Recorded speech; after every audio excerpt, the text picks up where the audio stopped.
हमने देखा पेरिडीन में इलेक्ट्रोफिलिक सब्स्टिट्यूशन रिएक्शन 3 और 5 पोजीशन पर ज़्यादा होंगी, वो उनकी रेजोनेटिंग स्ट्रक्चर्स जो बनती हैं वो ज़्यादा स्टेबल है, या इलेक्ट्रोफिलिक सब्स्टिट्यूशन रिएक्शन 3 और 5 पोजीशन पर ज़्यादा होगी। अब इसमें हम देखते हैं कि इलेक्ट्रोफिलिक सब्स्टिट्यूशन रिएक्शन में अगर इसमें नाइट्रेशन होता है, हमने ये भी देखा था कि इनमें स्ट्रॉन्ग कंडीशन में इलेक्ट्रोफिलिक सब्स्टिट्यूशन रिएक्शंस होती हैं। तो अगर हम नाइट्रेशन करवाते हैं, आपको पता है नाइट्रेशन में NO2 positive nitronium ion use होता है। स्ट्रॉन्ग कंडीशन के लिए हम लेते हैं NaNO3 या फिर पोटेशियम नाइट्रेट के NO3। इसकी reaction fuming sulphuric acid H2SO4 की प्रेजेंस में 330 डिग्री सेंटीग्रेड तक जब हम इसको हीट करते हैं तो थर्ड पोजीशन पर नाइट्रो ग्रुप, नाइट्रोनियम आयन इस पे लग जाता है, नाइट्रो ग्रुप, और बनता है 3 नाइट्रोपिरिडीन। आपने देखा था थर्ड पोजीशन जो है वो ज़्यादा एक्टिव है। नेक्स्ट, अगर इसका सल्फोनेशन करवाएं, सल्फोनेशन जो है वो पिरिडीन है, उसकी रिएक्शन ओलियम जो है, ओलियम या फिर हम कहें सल्फ्यूरिक एसिड में SO3 सल्फर ट्राईऑक्साइड गैस जो है वो प्रवाहित करते हैं। HgSO4 की प्रेजेंस में 250 डिग्री सेंटीग्रेड तक जब इसको हीट करते हैं तो 3 पोजीशन पर सल्फोनिक एसिड, मतलब पिरिडीन 3 सल्फोनिक एसिड जो कंपाउंड बनता है that is pyridine, and third position पर sulphonic acid, pyridine 3 sulphonic acid, ये कंपाउंड बनता है। इसी तरह से अगर हम इसका हेलोजिनेशन करवाएं, पिरिडीन का हेलोजिनेशन इलेक्ट्रोफिलिक सब्स्टिट्यूशन रिएक्शन में, मतलब पिरिडीन की रिएक्शन किसी हेलोजन से करवाएं in presence of halogen carrier aluminium chloride, excess में हम ले लेते हैं इसको। ये हेलोजन कैरियर की तरह से काम करता है। ये हमने आपको पहले भी बताया था कि जो हेलोजन है AlCl3 की प्रेजेंस में इसका हेट्रोलिटिक क्लीवेज होता है और ये AlCl4 माइनस बना लेता है और Cl पॉजिटिव बच जाता है जो कि इलेक्ट्रोफाइल की तरह से बिहेव करता है। तो ये इसका हेट्रोलिटिक क्लीवेज हुआ, ये इलेक्ट्रॉन ले लिया इसने पॉजिटिव नेगेटिव, और ये हेलोजन कैरियर इसको ले लेता है AlCl4 नेगेटिव बना लेता है। तो Cl पॉजिटिव जो है वो इलेक्ट्रोफाइल की तरह से बिहेव करता है। तो अगर हम हेलोजन कैरियर की प्रेजेंस में पिरिडीन का हेलोजिनेशन करते हैं तो थर्ड पोजीशन पर हेलो ग्रुप, अगर क्लोरोनियम आयन से रिएक्शन करवाई एल्यूमिना की प्रेजेंस में, ये 80 to 115 डिग्री सेंटीग्रेड तक इसको हीट करते हैं तो होता है, और ये 3 क्लोरोपिरिडीन बन जाता है। इसी तरह अगर इसका ब्रोमीन से रिएक्शन करवाते हैं तो भी हम या तो ओलियम ले सकते हैं या AlBr3 जो है वो ले लिया हमने, और इसकी प्रेजेंस में यहाँ पर ब्रोमो ग्रुप जुड़ जाता है, 3 ब्रोमो पिरिडीन बन जाता है। अगर आयोडीन के साथ रिएक्शन करवाएं तो 50% सॉल्यूशन लेते हैं हम ओलियम का इसमें, और इसमें जो इसकी रिएक्टिविटी ब्रोमीन और हेलोजन से ज़्यादा है, और 3,5 डाई आयोडो पिरिडीन ये बनता है। इसका जो प्रोडक्ट है that is 3,5 di iodo pyridine. इसी तरह से अगर हम इसका मर्क्यूरेशन करवाएं, मतलब मरकरी का एडिशन या मरकरी से इसकी रिएक्शन करवाएं तो पिरिडीन जो है उसकी reaction mercury acetate HgOCOCH3 CH3COOH जो है एसिटिक एसिड होता है, और इसका अगर हम मरकरी साल्ट ले लें तो मरकरी एसीटेट, इससे रिएक्शन करवाएं 115 डिग्री सेंटीग्रेड पर, तो यहाँ पर पिरिडीन के थर्ड पोजीशन पर HgOCOCH3 इसका एडिशन हो जाता है और CH3COOH मिल जाता है, यहाँ से एक प्रोटॉन निकला, वो CH3COH इससे रिएक्शन कर लेता है। तो ये मर्क्यूरेशन इसका हुआ। इसी तरह से अगर फ्रीडल क्राफ्ट रिएक्शन आपने पढ़ रखी है, फ्रीडल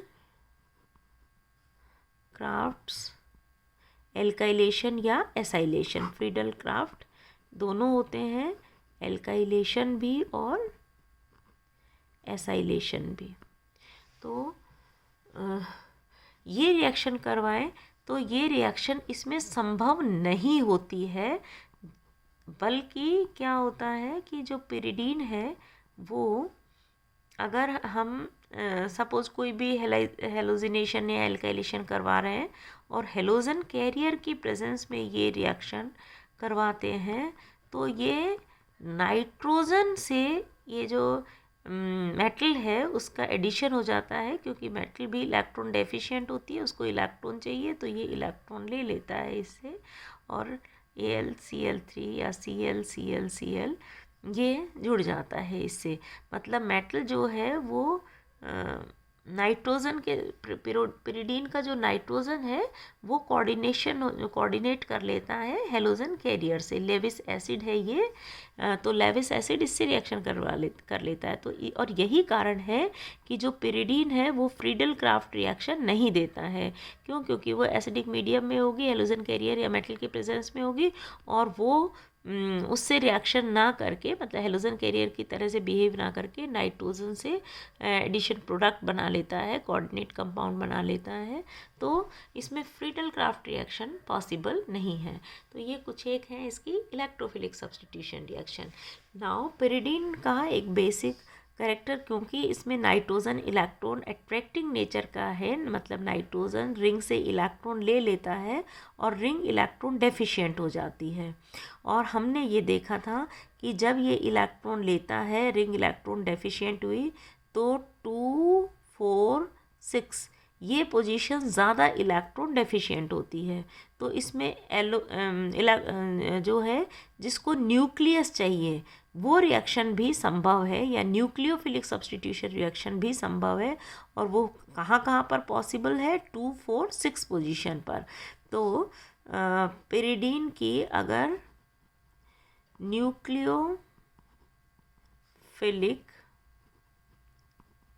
सब्स्टिट्यूशन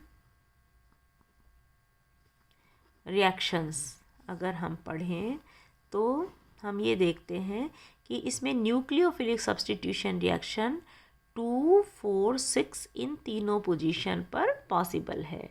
लेकिन फिर भी कहाँ पर ज़्यादा होगा, ये आप जैसे हमने इलेक्ट्रोफिलिक के केस में देखा था, कहाँ इलेक्ट्रोफिलिक सब्स्टिट्यूशन रिएक्शन ज़्यादा होती है, इसी तरह से आप न्यूक्लियोफाइल जिसको न्यूक्लियस चाहिए वो रिएक्शन करके देख लीजिए C2, C3 and C4 position पर। तो ये क्या होगा, अगर ये इलेक्ट्रॉन यहाँ ले लेता है नाइट्रोजन, तो इस पर पॉजिटिव चार्ज आ जाएगा, ये नेगेटिवली चार्ज होगा, और ये इलेक्ट्रॉन यहाँ शिफ्ट हो जाएंगे। ठीक है, ये ऐसे रहेगा, ये इलेक्ट्रॉन यहाँ शिफ्ट हो गए।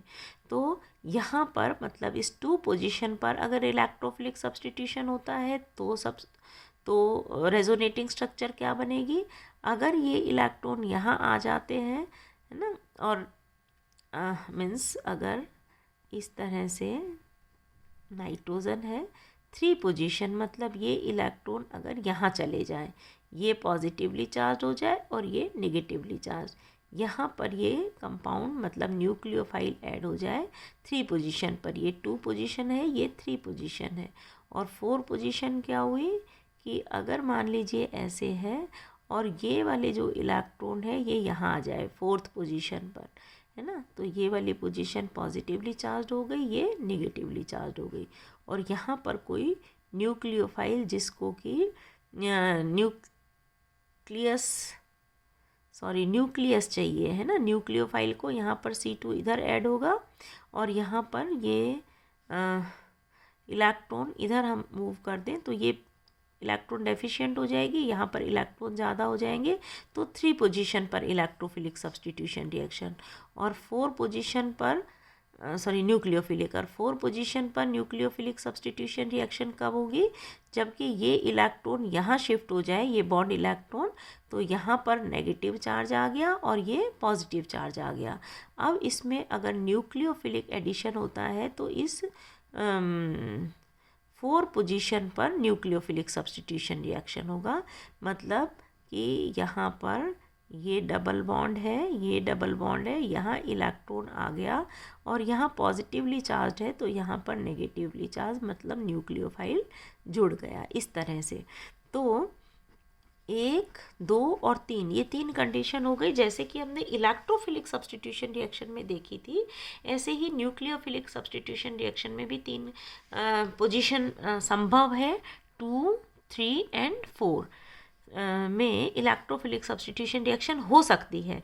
लेकिन ज़्यादा किस में होगी, 2 और 4 में, क्योंकि हम जब रेजोनेटिंग स्ट्रक्चर बनाते हैं तो 2 और 4 पोजीशन पर ऐसी कंडीशन नहीं आती है जिसमें नाइट्रोजन पर नेगेटिव चार्ज हो। देखिए हम एक आपको करके बता देते हैं कि अगर मान लीजिए पिरिडीन है, इसमें nucleophilic substitution reaction second position यहाँ पर होता है, ये 1, 2, या यहाँ पर होता है 1, 2, है ना, इस तरह से सपोज ये मैंने ले लिया, है ना। अब इसमें अगर ये इलेक्ट्रॉन, न्यूक्लियोफाइल मतलब न्यूक्लियस चाहिए, तो ये इलेक्ट्रॉन अगर यहाँ पर शिफ्ट हो जाते हैं, मतलब नाइट्रोजन जो है उस पर नेगेटिवली चार्ज है, ये और ये पॉजिटिवली चार्ज है, तो न्यूक्लियोफाइल जो है वो इस पोजीशन पर जाकर अटैक करेगा। मतलब कि यहाँ पर जो रेजोनेटिंग स्ट्रक्चर बनेंगी उसमें यहाँ पर न्यूक्लियोफाइल जुड़ गया। अब ये इलेक्ट्रॉन अगर यहाँ शिफ्ट हो जाए तो ये इलेक्ट्रॉन यहाँ आ जाएंगे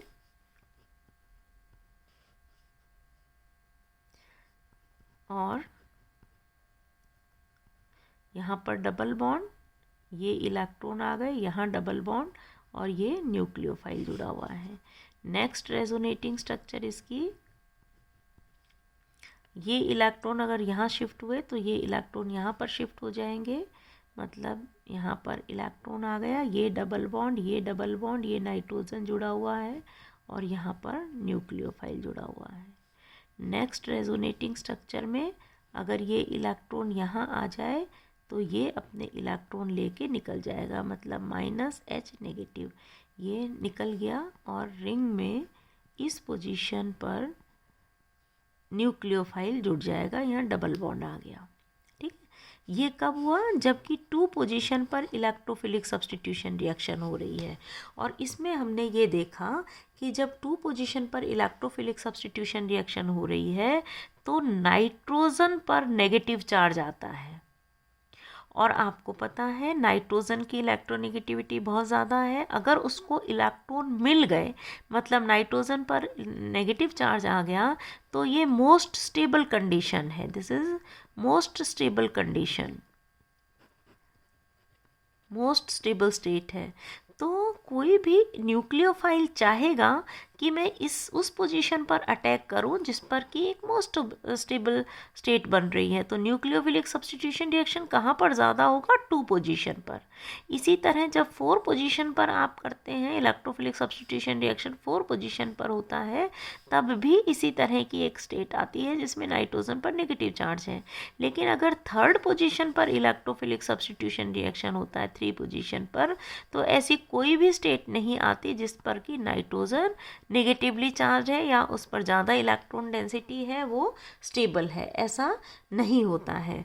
इसका मतलब कि अगर पेरिडीन में न्यूक्लियोफिलिक सब्स्टिट्यूशन रिएक्शन होती है तो वो मैक्सिमम किस पोजीशन पर होगी, 2 और 6 पोजीशन पर, 2, 4, 6 बल्कि सब पर होती है, मैक्सिमम 2 और 6 पोजीशन पर होती है ये। अब इसके एग्जाम्पल, जैसे इसकी मैकेनिज्म क्या होगी, या electrophilic substitution nucleophilic substitution reaction कौन सी होती है, तो ये बेंजीन से रिजेंबल करता है, मतलब पाई डेफिशिएंट रिंग है, so it gives nucleophilic substitution reaction. For example ammunition,